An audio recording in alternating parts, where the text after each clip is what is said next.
তুমি এখনো চিনো নাই, রবকে চিনো নাই, তোমার সৃষ্টিকর্তার কৌশল তুমি এখনো বুঝতে পারো নাই। তদানীন্তনকালের পরাশক্তি ছিল ফেরাউন। কথা বলেন। 400 বছর রাজত্ব করছে। কত বছর? 400 বছর ফেরাউন রাজত্ব করছে। ফেরাউনকে মারার জন্য আল্লাহ তাআলা ইসরাফিল ফেরেশতাকে পাঠাইছিল। কথা কয় না? আজরাইলকে পাঠাইছিল। কয় না না, পৃথিবীর মানচিত্রের সব থেকে দুর্বল একটা প্রাণী, তার নাম কি বলেন? মশা। নমরুদকে মারছিল কি দেয়া? ইব্রাহিম আলাইহিস সালামের শত্রুর নাম কি ছিল? তাও মশা, সবল না, দুর্বল, ল্যাংরা একটা মশা। তার নিঃশ্বাসের মধ্যে দিয়ে উঠে মস্তকের মধ্যে ঢুকে বের হওয়ার যখন কোনো পথ নাই, তখন দিছে কামড়। মারতে মারতে মারতে মারতে কয় কি দিয়ে মারিস? কয় এটা হাত দিয়ে দাবাইতেছি। কয় হচ্ছে না, তো পায়ে স্যান্ডেল খুলে মার। কথা কয় না, স্যান্ডেল খুলে মারতিছে। স্লোগানে বলে না, নেতানিয়াহুর 2 গালে জুতা মারো। যে এর জাতি, এরকম রাষ্ট্রনায়ক যারা ছিল, তারা 2 গালে খাইছে না মাথাও খাইছে। শেষ পর্যন্ত রাগ করে নমরুদের স্ত্রী কয় যে, আরে জুতা মারা হচ্ছে না, ব্যাপার কি? জোরে একটা লাঠি দিয়ে মার। কি করছে? এমন জোরে মারছে, মাথা 2 ফাল্টা হয়ে গেছে। মশা আল্লাহর শুকরিয়া আলহামদুলিল্লাহ ইল্লাযী পড়ে মশা আল্লাহর শুকরিয়া আদায় করে বেরিয়ে চলে গেলেন। কথা বলে না? এগুলা ইতিহাস তাদের জানা আছে না? সুয়ে উ খসমে কে তীর আন্দাখতা পশায়ে কারাশ কে ফায়াত সাখতা।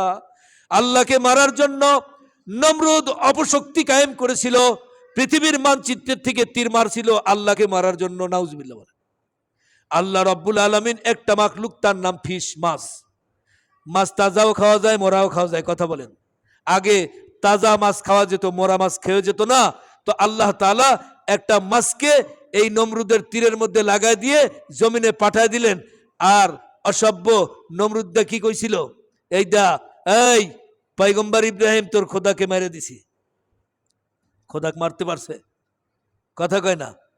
মাছের আর্তনাদ ছিল, আল্লাহ আমাকে মারলেন, আমি তো মরবই, আমার তো হায়াত আছে, কিন্তু অপদার্থ নমরুদের হাতের কেন আমাকে মারলেন?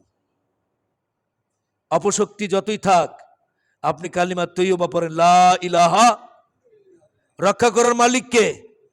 কে বলেন? আল্লাহ। কে রক্ষা করবে বলেন?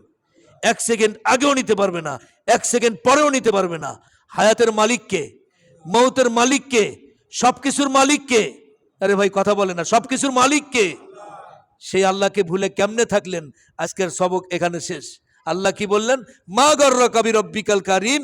এ মানব জাতি, কোন জিনিস আমি আল্লাহ থেকে তোকে দূরে সরাইলো? আগামী জুমায় আলোচনা হবে কোন জিনিস আমাদেরকে রবের থেকে দূরে সরাইছে। শোনার দরকার আছে না নাই? আমি কি কোনো নিজের কোনো গল্প করলাম? প্রত্যেকটা কোরআনের আয়াত এবং হাদিস ছাড়া কোনো অন্য কোনো কথা বলছি? বলেন, একটু জবান খুলে বলেন। এই জন্য মেরে মোহতারাম, তথ্য সম্বলিত আলোচনা না শুনলে বিবেচনা আপনার আসবে না। রব্বে কারিম থেকে আমাদেরকে দূরে কোন জিনিস সরাইলো? এটা বড় একটা সাবজেক্ট না? সেই জিনিসকে আমাদের বুঝতে হবে, তার থেকে আমাদেরকে দূরে সরতে হবে। সূরা ইয়াসিনের 62 নম্বর আয়াতের মধ্যে আল্লাহ তাআলা বলছেন, আলাম আহাদ ইলাইকুম ইয়া বানি আদম আল্লাহ তা'বুদুশ শাইতান ইন্নাহু লাকুম আদুউম মুবিন। এ আদমের সন্তান, তোদের কাছ থেকে কি আমি প্রতিশ্রুতি নেই নাই এই কথার, যে শয়তানের পদঙ্ক অনুসরণ করবি না? শয়তান তোদের স্পষ্ট দুশমন। আল্লাহর দুশমন, বান্দারও দুশমন। তার নাম কি? আমাদেরকে রব্বে কারিম থেকে দূরে সরাইছে শয়তান। আমরা যা কিছু করতেছি, নেক্সট সূরাতে এই শয়তান 70,000 ধোঁকা দেয়, 60,000 ধোঁকা দেয় নেক্সট সূরাতে, যেটা আমার মতো মুফতি সাহেবও বুঝতে পারবো না। এগুলোর থেকে বাঁচানোর মালিক কে? বাঁচানোর মালিক কে? সারা জীবন একটা মানুষ অন্যায় করছে, আল্লাহ তাআলা ডাক দিছে, আয় বাইতুল্লাহ আয়। এই যে বাইতুল্লাহ জিয়ারত করে আসছে, 40 দিন হয়নি এখনো মুসাফা করেনি, নিষ্পাপ। হাজিরা বাইতুল্লাহ থেকে ঘুরে আসার পরে 40 দিন পর্যন্ত কি থাকে বলেন? নিষ্পাপ থাকে। আল্লাহ আছেন না নাই? বাইতুল্লাহর মালিক আছে না নাই? আব্রাহা বাদশাকে জায়গায় ধ্বংস করছেন না বাইতুল্লাহকে ধ্বংস করছেন? মসজিদে আকসার ফ্রেমকে তুমি উড়াই দিয়ে মনে করছি বহুত কিছু করছি, কিন্তু মসজিদে আকসার মালিক আছে না নাই? আছে না নাই? সেই মালিককে তুমি চিনো নাই।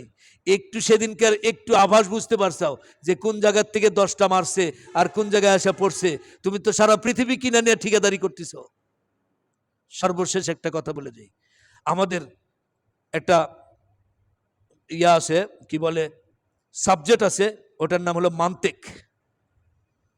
সেই মান্তিকের কিতাব সুল্লামুল উলুম, ওই কিতাবের মধ্যে আসছে আল্লাহ সম্পর্কে তথ্য দিতে দিতে ওই কিতাবের লেখক লেখেন, জেহেন মে জো গির গয়া লা ইন্তেহা কিউ কর হুয়া, জো সমঝ মে আ গিয়া ফির ও খুদা কিউ কর হুয়া। তোমার এই ব্রেনের মধ্যে যেইটা আসছে এইটা কোনোদিন আল্লাহর কুদরত হতে পারে না। আল্লাহর কুদরত তুমি বুঝতেও পারবা না। কথা বলেন, আল্লাহর ইঙ্গিত ইশারা তুমি বুঝতেও পারবা না। সেই আল্লাহ তোমার পার্শ্বে আছে। আল্লাহ তাআলা বলতেছেন, বান্দা তোর যদি কোনো জিনিসের দরকার হয় আমার কাছে চা। ফাইজা সালতা ফাসআলিল্লাহ, আমেরিকা তোকে ধ্বংস করবে, তুই আমার কাছে চা। আমরা আল্লাহর কাছে চাই? কথা কয় না।